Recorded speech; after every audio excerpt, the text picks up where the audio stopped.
Are you familiar with the most powerful word in marketing? It's not the four-letter word typically associated with that claim. For years, you've probably heard that the most powerful word is free.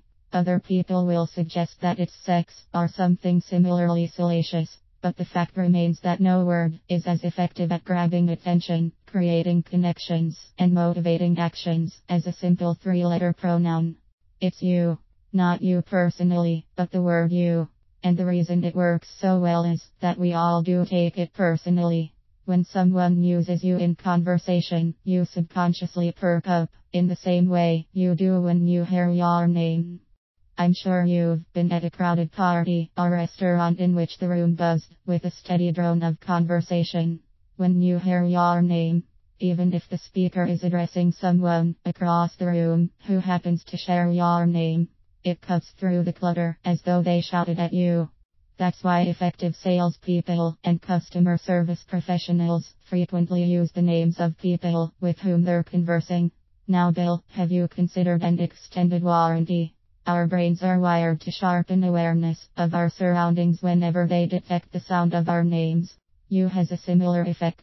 It tells our brains that someone is sending a message that's intended specifically for us, so our subconscious prods us to pay closer attention to the rest of the message. You is even more effective because so many companies and organizations use it sparingly, if at all. If you read their websites and marketing materials, you'll see that they spend a lot of time talking about we and us and our. Professionals and executives have a similar tendency to overuse I, me, and my. However, if your goal is to connect with and influence someone else, talking about yourself isn't going to get you as far as talking about them. It doesn't mean that you can't share what's important. It's just that we humans tend to pay closer attention when that important information appears to be about us. Consider the following language that could have been lifted from the average business-to-business brochure.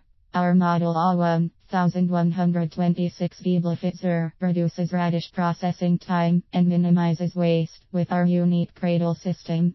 It allows for faster positioning of the radish and provides faster coring.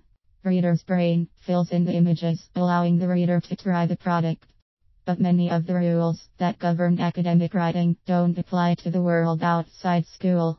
It's not only acceptable to use you in business writing and your day-to-day correspondence, it's actually far more communicative. In these contexts, one needs to know comes across as snooty, pompous and somewhat impolite. Here's an easy way to predict how well your website or marketing materials will connect with readers. Count the number of times you use you and your in the copy. Then count the number of times you use we, us, and our. If the first number is larger, you've done a great job of reaching out to the reader.